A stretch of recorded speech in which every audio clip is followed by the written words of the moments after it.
आरक्षण के बाद अब हम अर्थव्यवस्था का विश्लेषण करेंगे और यह विश्लेषण देखने के बाद आप भी ये शुक्र मनाएंगे कि आप में से बहुत सारे लोग दिल्ली और मुंबई जैसे महानगरों में नहीं रहते हैं। ये अव्यवस्था के कारण यहां पर ये दोनों शहर ऐसे हो गए हैं कि आप में से बहुत सारे लोग एक जमाने में ये सोचते होंगे कि आप दिल्ली और मुंबई जैसे महानगरों में रहते क्यों नहीं हैं। लेकिन आज अगर आप नहीं रहते हैं यहां पर तो आप खुशकिस्मत हैं, क्योंकि अगर ऐसा होता तो आज आप पछता रहे होते। क्या 21वीं सदी में रहते हुए आप एक ऐसे शहर की कल्पना कर सकते हैं जहां मरीजों के इलाज के लिए 80,000 के मुकाबले सिर्फ 9,000 हॉस्पिटल बेड्स उपलब्ध हों और कोरोना वायरस के संक्रमण से मरने वालों के लिए शमशान घाटों की संख्या 6 से बढ़ाकर 12 कर दी जाए। ये सिर्फ एक कल्पना नहीं है, बल्कि देश की राजधानी दिल्ली की आज की हकीकत यही है। दिल्ली सरकार का खुद का यह आकलन है कि 31 जुलाई तक दिल्ली में कोरोना वायरस के मरीजों के इलाज के लिए 80,000 हॉस्पिटल बेड्स की जरूरत पड़ेगी, जबकि फिलहाल सिर्फ 9,000 हॉस्पिटल बेड्स उपलब्ध हैं। दिल्ली में कोरोना संक्रमण के 32,000 से ज्यादा मामले सामने आ चुके हैं, 32,000, और मरने वालों की संख्या 1,000 से ज्यादा हो चुकी है। पिछले 24 घंटों में 65 मरीजों की मौत हुई है, जो दिल्ली में एक दिन में मरने वालों की सबसे बड़ी संख्या है। यानी दिल्ली में हर 25 मिनट में कोरोना वायरस से एक मरीज की मौत हो रही है। और यही वजह है कि जिस तरह लोग दिल्ली में अस्पतालों के बाहर लाइनों में खड़े हैं, उसी तरह अब शमशान घाटों के बाहर भी लाइनें लगी हैं। दिल्ली सरकार का आकलन है कि दिल्ली में 31 जुलाई तक कोरोना के 5.5 लाख मामले होंगे। दिल्ली में फिलहाल कोरोना वायरस के मरीजों की मृत्यु दर 3% है।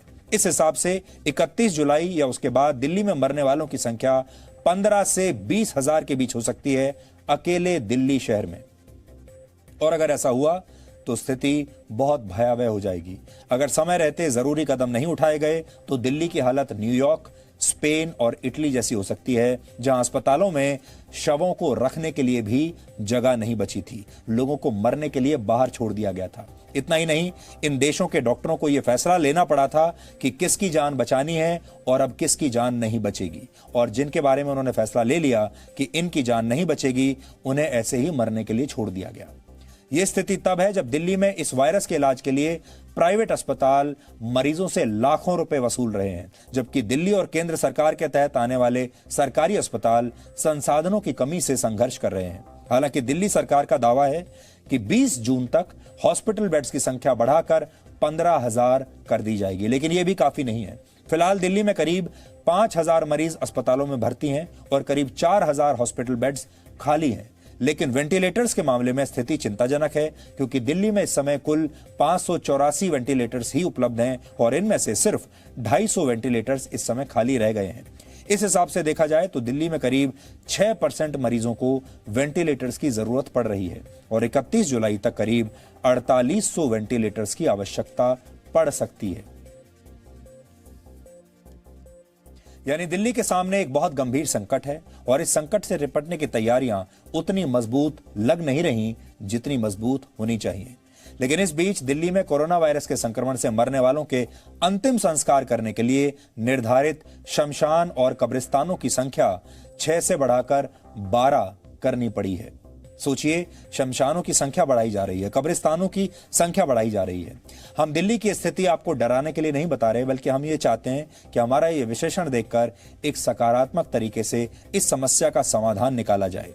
जीवन और मृत्यु एक ही सिक्के के दो पहलू जरूर हैं, लेकिन जब किसी शहर के सिस्टम को मृत्यु के सामने आत्मसमर्पण करना पड़े और जीवन बचाने के लिए संघर्ष करना पड़े, तब स्थिति अच्छी नहीं कही जा सकती।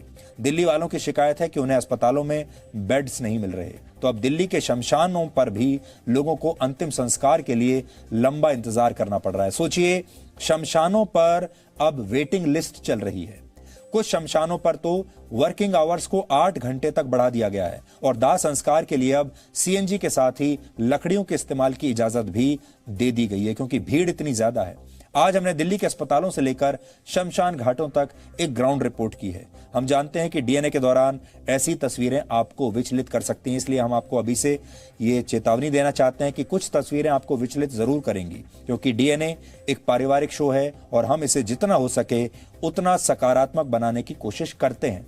लेकिन कभी कभी कड़वी सच्चाई दिखाना भी जरूरी हो जाता है। इसलिए आज आपको हमारी ये ग्राउंड रिपोर्ट देखनी चाहिए और ये विचार करना चाहिए कि आखिर लॉकडाउन में रियायतें मिलने के बाद स्थितियां संभलने की बजाय बिगड़ क्यों रही हैं और क्या हमें अगले लॉकडाउन की जरूरत भी पड़ सकती है। और बड़ी बात यह है कि जब हमने स्कूलों को बंद करके रखा है, कॉलेजों को बंद करके रखा है, तो बहुत सारी चीजें ऐसी हैं जिन्हें हमने खोल दिया है। उदाहरण के तौर पर अगर स्कूल बंद हैं तो फिर मंदिरों को, मस्जिदों को, गुरुद्वारों को खोलने की क्या जरूरत थी। पहले आप ये रिपोर्ट देखिए, फिर इस पर बात करेंगे।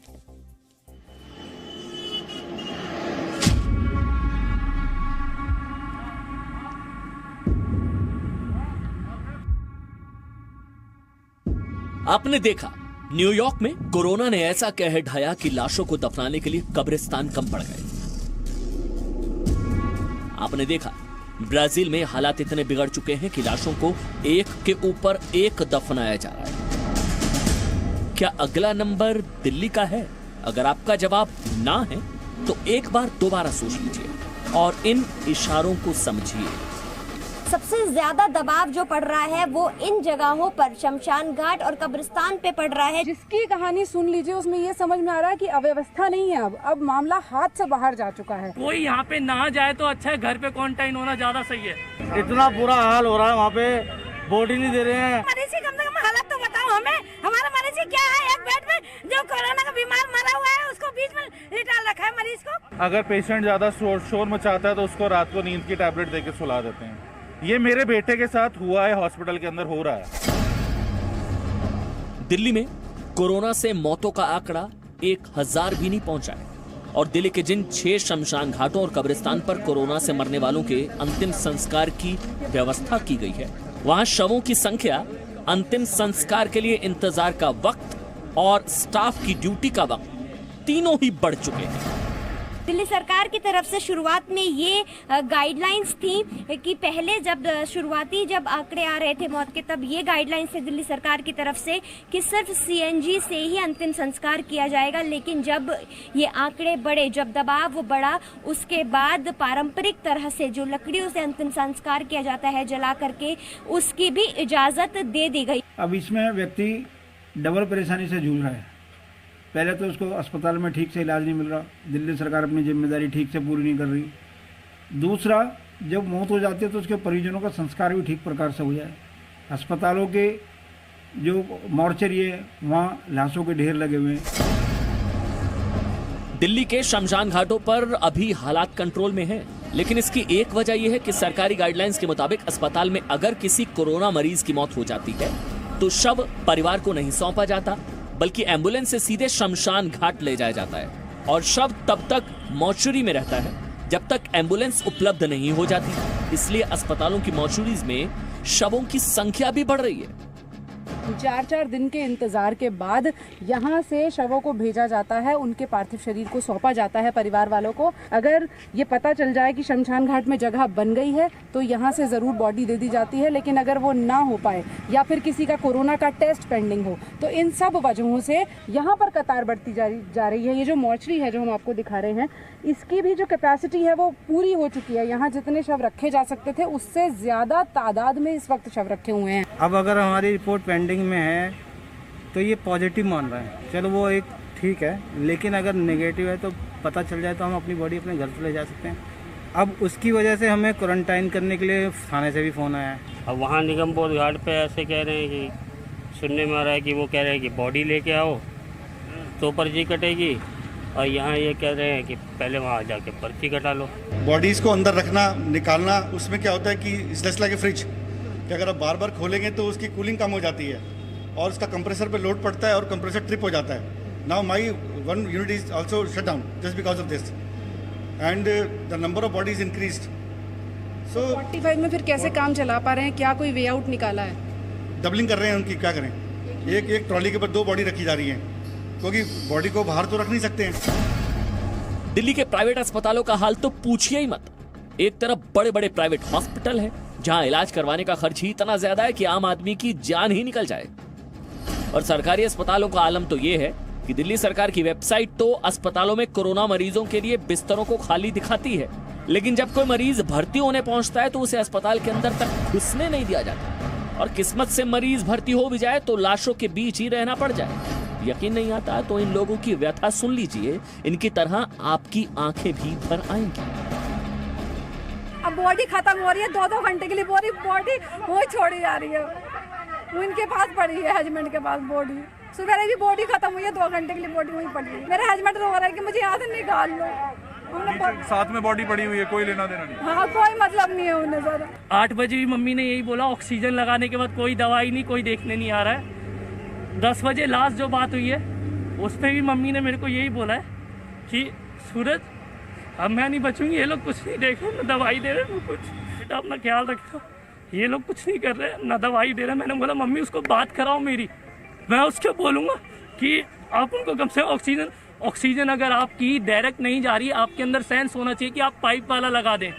आपको पता होगा नोजल वाला आता है, जो नोजल यहाँ पे लगती है वो ज़्यादा असर करती है। अगर वो नहीं कर रहा है तो आप वो लगाओ, वो नहीं लगा रहे हैं, वो बात ही नहीं करना चाह रहा है कोई, उसकी चक्कर में उनको ऑक्सीजन नहीं गई। वहाँ पे ना कोई डेड बॉडी, वो मर गया था इंसान, बहुत तड़प रहा था, पता नहीं, सामने ही था पापा के, और फिर वो मर गया। And they came after like more than half an hour after, and फिर वो उसको लेके गए वहाँ से। कुछ नहीं कर पा रहे अपने पापा के लिए। मेरे को ऐसा फील हो रहा है यहाँ गवर्नमेंट हॉस्पिटल में कभी ज़िंदगी में नहीं सोचा था, इतना पैसा होने के बावजूद भी हम यहाँ इस हॉस्पिटल में पापा को लेके आना पड़ेगा।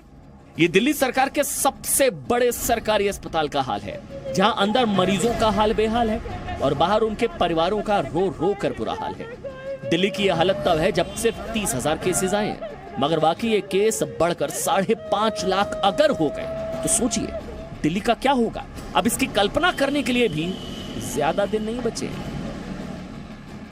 ये लोकनायक अस्पताल की मौलाना आजाद मेडिकल कॉलेज में बना हुआ शवदाह गृह है। इसमें जितनी भी बॉडीज़ हैं वो कोरोना संक्रमित होने की वजह से जिन लोगों की मृत्यु हुई है उनकी बॉडीज़ हैं।